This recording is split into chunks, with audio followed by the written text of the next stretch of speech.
ਬੀਬੀ ਖਾਲੜਾ ਦੀ ਗੱਲ ਕਰੀਏ, ਉਹਨਾਂ ਵੱਲੋਂ ਵੀ ਕਹਿੰਦੇ ਪੀਪਲ ਕਮਿਸ਼ਨ ਬਣਾਉਣ ਦੀ ਮੰਗ ਆਈ ਹੈ ਜੀ।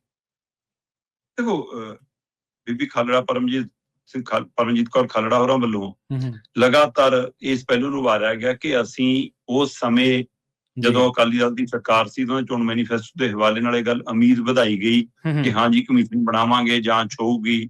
ਪਰ ਕਹਿੰਦੇ ਬਾਅਦ ਚ ਜਦੋਂ ਅਸੀਂ ਗਏ ਸਾਨੂੰ ਕਹਿੰਦੇ ਬੀਬਾ ਜੀ ਕੋਈ ਮਿਨਿਸਟਰੀ ਲੈਣੀ ਆ ਤਾਂ ਦੱਸੋ, ਹੈ ਨਾ, ਤੇ ਤੁਸੀਂ ਨਹੀਂ ਆਪਣੇ ਜਵਾਕ ਪਾਲੋ, ਛੱਡੋ ਇਹਨਾਂ ਚੀਜ਼ਾਂ ਨੂੰ, ਕੀ ਕਰਨਾ ਰਹਿਣ ਦਿਓ। ਸੋ ਅਣਦੇਖੀ ਹੋਈ। ਉਸ ਤੋਂ ਬਾਅਦ ਲੰਬੀ ਜਦੋਜਹਿਦ ਚੱਲੀ ਗਈ ਤੇ ਆਹ ਦਿਨ ਆ ਗਏ ਤੇ ਜਦੋਂ ਹੁਣ ਇਹ ਰਾਜ ਕਰਨ ਲੱਗੇ ਕਿ ਉਹਨੂੰ ਤਾਂ ਰਿਹਾਈਆਂ ਦਿੱਤੀਆਂ, ਸਾਰਾ ਕੁਛ ਕੀਤਾ। ਹੁਣ ਇਹ ਸਭ ਦੇ ਵਿੱਚ ਜਥੇਦਾਰ ਗਿਆਨੀ ਕੁਲਦੀਪ ਸਿੰਘ ਗੜਗੱਜ ਹੋਰਾਂ ਨੇ ਅੱਜ ਦੇ ਦਿਨ ਮਤਲਬ ਕਿ ਹਰੀਕੇ ਪੱਤਣ ਤੇ ਅਰਦਾਸ ਕਰਾਉਣ ਦਾ ਤੈਅ ਕੀਤਾ। ਠੀਕ ਹੈ ਜੀ। ਇਹਦੇ ਨਾਲ ਨਾ ਤਾਂ ਗਿਆ ਨੇ ਮੁੜਿਆ ਆਉਣਾ ਤੇ ਨਾ ਹੀ ਮਤਲਬ ਕਿ ਇਹ ਕੋਈ ਇਸ ਤਰੀਕੇ ਕਰਨ ਵਾਲਾ ਕਿ ਇਹਦੇ ਨਾਲ ਕੋਈ ਮੂਵਮੈਂਟ ਦੀ ਪ੍ਰਕਿਰਿਆ।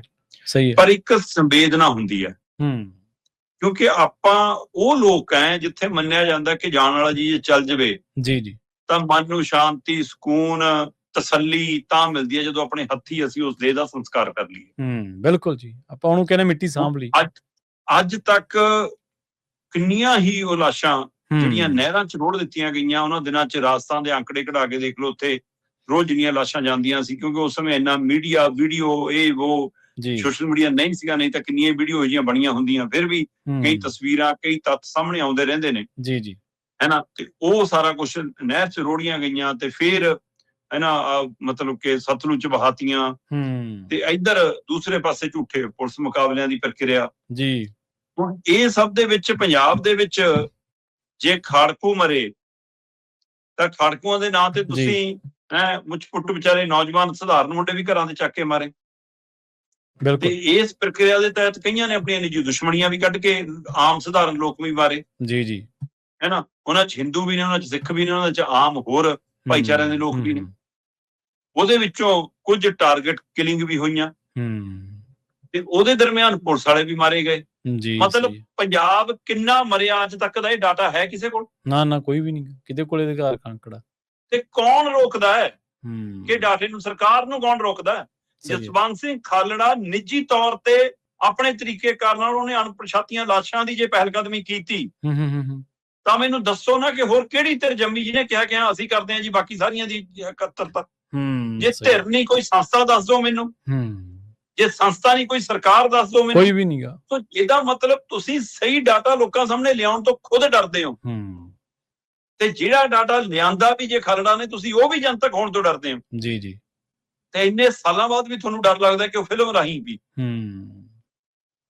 ਤੇ ਇਹ ਸਾਰੀ ਪ੍ਰਕਿਰਿਆ ਦੇ ਵਿੱਚ ਅੱਜ ਉੱਥੇ ਵੱਡੀ ਇਕੱਤਰਤਾ ਹੋਏਗੀ ਹਰੀਕੇ ਪੱਤਣ ਜੀ।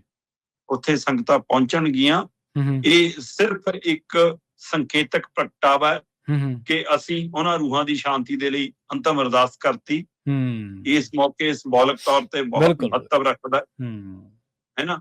ਤੇ ਪਰ ਉਹਦੇ ਨਾਲ ਨਾਲ ਹੁਣ ਇਹ ਮਾਮਲਾ ਖੜਾ ਹੈ ਕਿ ਜੇ ਸਰਕਾਰਾਂ ਨਹੀਂ ਕਰ ਰਹੀਆਂ, ਕੋਈ ਧਿਰ ਨਹੀਂ ਕਰ ਰਹੀ, ਕੋਈ ਰਾਜਨੀਤਿਕ ਜਮਾਤ ਨਹੀਂ ਕਰ ਰਹੀ ਇਹਦੇ ਲਈ, ਤਾਂ ਫਿਰ ਜਥੇਦਾਰ ਸਾਹਿਬ ਪਹਿਲ ਕਦਮੀ ਕਰਦੇ ਨੇ। ਬੀਬੀ ਖਾਲੜਾ ਕਹਿੰਦੀ ਕਿ ਜਥੇਦਾਰ ਸਾਹਿਬ ਬਣਾ ਦਿਓ ਕੋਈ ਕਮਿਸ਼ਨ, ਤੁਸੀਂ ਸਹੀ ਹੈ ਕਰੋ ਸਾਰੇ ਪੰਜਾਬ ਦੇ ਵਿੱਚ ਕਿ ਕੁੱਲ ਕਿੰਨੀਆਂ ਲਾਸ਼ਾਂ, ਉਹਦੇ ਵਿੱਚ ਆਵੇ ਡਾਟਾ ਪੂਰਾ ਕਿ ਹਾਂ ਭਾਈ ਪੰਜਾਬ ਚ ਇੰਨੇ ਲੋਕ ਮਾਰੇ ਗਏ ਉਸ 80-90 ਦੇ ਦਹਾਕੇ ਦੇ ਵਿੱਚ। ਉਹਨਾਂ ਚੋਂ ਇੰਨੇ ਖਾੜਕੂ ਵਿੱਚ ਸੀਗੇ, ਇੰਨੇ ਖਾੜਕੂ ਨਹੀਂ ਸੀ, ਉਹਨਾਂ ਨੂੰ ਝੂਠੇ ਮਾਰਿਆ, ਖਪਾਇਆ।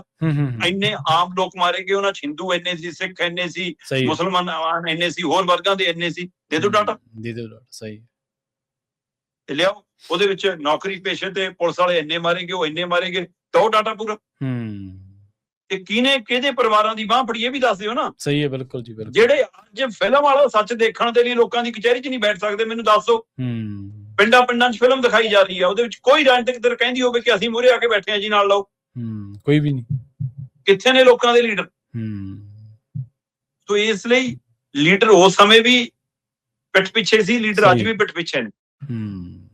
ਲੀਡਰ ਉਸ ਸਮੇਂ ਵੀ ਪੰਜਾਬ ਕੰਨੀ ਪਿੱਠ ਕਰਕੇ ਖੜੇ ਸੀ, ਲੀਡਰ ਅੱਜ ਵੀ ਪੰਜਾਬ ਕੰਨੀ ਪਿੱਠ ਕਰਕੇ ਖੜੇ ਨੇ।